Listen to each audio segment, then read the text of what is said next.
Assalamualaikum viewers, welcome to my YouTube channel. Please subscribe the channel and hit the bell icon ताकि आपको नई videos की notification मिलती रहे। Assalamualaikum viewers, welcome to class 14.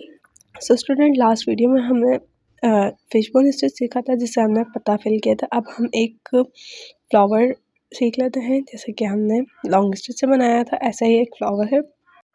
इसका नाम है स्पाइडर वेब स्टिच और स्पाइडर वेब जैसा ही यानी कि मकड़ी के जाले जैसा ही दिखता है, इसलिए इसका नाम स्पाइडर वेब है। तो ये भी स्टार्ट होगा हमारा सर्कल के अंदर से। तो सर्कल मैंने ऑलरेडी ड्रॉ किए हुए हैं। अब इसके अंदर हम लाइंस ड्रॉ करेंगे ताकि हम अपना काम कर सकें। अब इसमें आपने इवन नंबर्स में लाइंस ड्रॉ करनी है, यानी कि ऑड नंबर्स जो होते हैं वो 1 3 5 7 इस तरीके से होते हैं, और जो इवन नंबर्स होते हैं वो 2 4 6 8 वगैरह होते हैं। तो आपने कम से कम 4 6 या 8 लाइंस ड्रॉ करनी है। आपने 3 5 वगैरह नहीं करनी है वरना आपका डिज़ाइन जो है वो चेंज हो जाएगा। तो इस चीज़ का आपने इसमें ख़्याल रखना है। देखिए मैंने 6 लाइंस ड्रॉ कर ली हैं इसमें। अब जो हमने लाइंस ड्रॉ की हैं इसमें हम अपने थ्रेड से, अपने धागे से बना लेंगे टाँका। तो इसको हमने सेंटर से स्टार्ट नहीं करना, हमारे लिए मुख्तलिफ स्टार्ट्स होते हैं इसके लिए भी। तो इसमें जो है हमने कॉर्नर टू कॉर्नर करना है इस तरीके से। फिर हमने दूसरा बनाना है सेक्शन, लास्ट वाले को आपने गौर से देखना है क्योंकि उसमें एक चेंज होगा। देखिए मैं अब दूसरा बनाने लगी हूँ।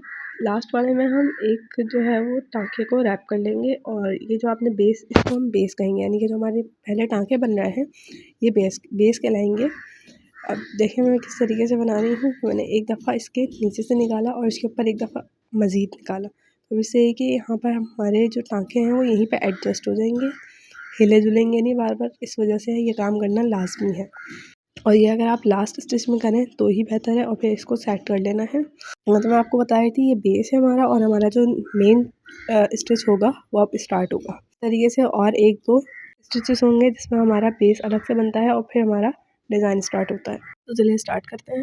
अब हम जहाँ हमारा सेंटर है, यानी जहाँ हमारी सारी लाइंस जो है वो इंटरलिंक हो रही हैं, मिल रही हैं, वहाँ से अपना निकालेंगे धागे को। और फिर अब हम इस यहाँ से अब आपने थोड़ा गौर से देखना है। ये देखिए ये एक और ये 2, इन दोनों लाइंस में से आपने एक साथ नीचे से निकाल लेना है।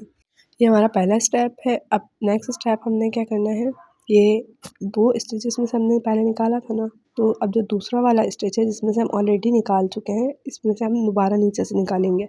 इस तरीके से देखें कि हमने पहले वाले में से और दूसरे वाले में से इसको नीचे निकाला था। अब ये जो हमारा दूसरा वाला था जिसमें से हम ऑलरेडी निकाल चुके हैं, यहाँ से हम दोबारा निकालेंगे और एक हम आगे वाला स्टिच मज़ीद लेंगे। तो यानी अब वाला जो हमारा टाँका बना है वो दूसरे और तीसरे में बना है। तो आप देखें दूसरा वाला जो स्टिच था उसके अंदर एक जो है वो लूप बन गया है, यानी कि रैप हो चुका है हमारा धागा उस सिंगल धागे पे। अब नेक्स्ट स्टिच में हम फिर यही करेंगे कि अब तीसरे वाले स्टिच में लेंगे और चौथे वाले स्टिच के नीचे से लेंगे। तो ये देखें थर्ड में से हम ऑलरेडी ले चुके हैं, लेकिन हम एक दफ़ा और लेंगे, यानी जिस स्टिच को हम एक दफ़ा इस्तेमाल कर चुके हैं उसको हमने दोबारा यूज़ करना है नेक्स्ट नए वाले में जाने से पहले। इस तरीके से ये देख लीजिए, और इस तरीके से ही आपने पूरा बना लेना है। धागा मैंने ज़्यादा लंबा ले लिया। अगर आप ज़्यादा लंबा धागा कैरी नहीं कर सकते तो आपने कोशिश करनी है आप ज़्यादा लंबा धागा ना लें, या इसमें जो इस तरीके से बल पड़ते रहते हैं इनको खोलते रहें। इसको आप थोड़ा सा घुमाएंगे तो बल खुल जाता है, क्योंकि अगर बल ज़्यादा पड़ जाते हैं तो धागे में गिरा लग जाती है खुद ब खुद काम करते करते। अब देखिए मैंने तीसरे और चौथे में दिया है। अब मैं क्या करूँगी, चौथे और पाँचवें के नीचे लूँगी, फिर मैं या देखिए चौथे और पाँचवें के नीचे लूँगी, यानी कि चौथे पे मैं एक दफ़ा काम कर चुकी हूँ, लेकिन अब मैंने एक दफ़ा काम और करना है इसमें। फिर हमारा आ जाएगा पाँचवें और छठे के नीचे, फिर हमारा छठे और पहले के नीचे दोबारा इस तरीके से आ जाएगा, और इसी तरीके से सो ऑन ये चलता रहेगा। सेम स्टेप्स हैं सारे, बस एक दफ़ा आपने अपने स्टेप्स को जो है वो गौर से देख लेना है। ये हमारा जो है वो एक लेयर बन चुकी है, सॉरी एक राउंड हमारा हो चुका है पूरा। इसी तरीके से हम और राउंड बनाते हैं। मैं मज़ीद राउंड बनाती हूँ और फिर आपको दिखाती हूँ इसका टेक्सचर कैसा आ रहा है। तो ये देखें ये इस तरीके से इसका टेक्सचर आता है, और इस तरीके से हमने पूरा बना लिया है। ये हमारा स्पाइडर वेब स्टिच कहलाता है। और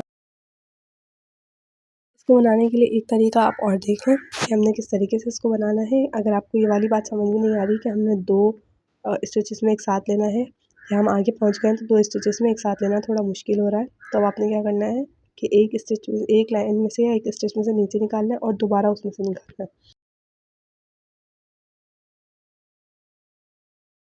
यानी कि सिंपल इज़ दैट कि एक ही स्टिच में से आपने 2 दफ़ा निकालना है और फिर आपने नेक्स्ट स्टिच की तरफ बढ़ना है। ये मैंने एक में से निकाला और फिर मैंने एक दफ़ा और इसी में से निकाल लिया।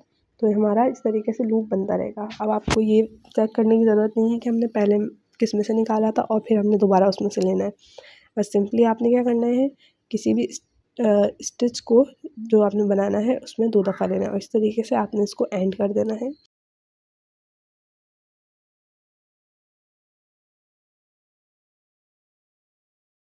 तो इससे पहले मैं आपको बहुत सारे स्टिचेस में बता चुकी हूँ कि हमने कभी भी जब हमने फेयर काम करना है तो सर्कल्स वगैरह या जो भी लाइंस वगैरह हैं वो डायरेक्ट ड्रॉ नहीं करनी है, क्योंकि ये वो साइड्स वगैरह से नज़र आती रहती हैं। सो व्यूअर्स, आज के लिए इतना ही है। वीडियो अच्छी लगी है तो लाइक कर दिएगा, सब्सक्राइब बटन लास्ट में दबाइएगा। अल्लाह हाफ़िज़।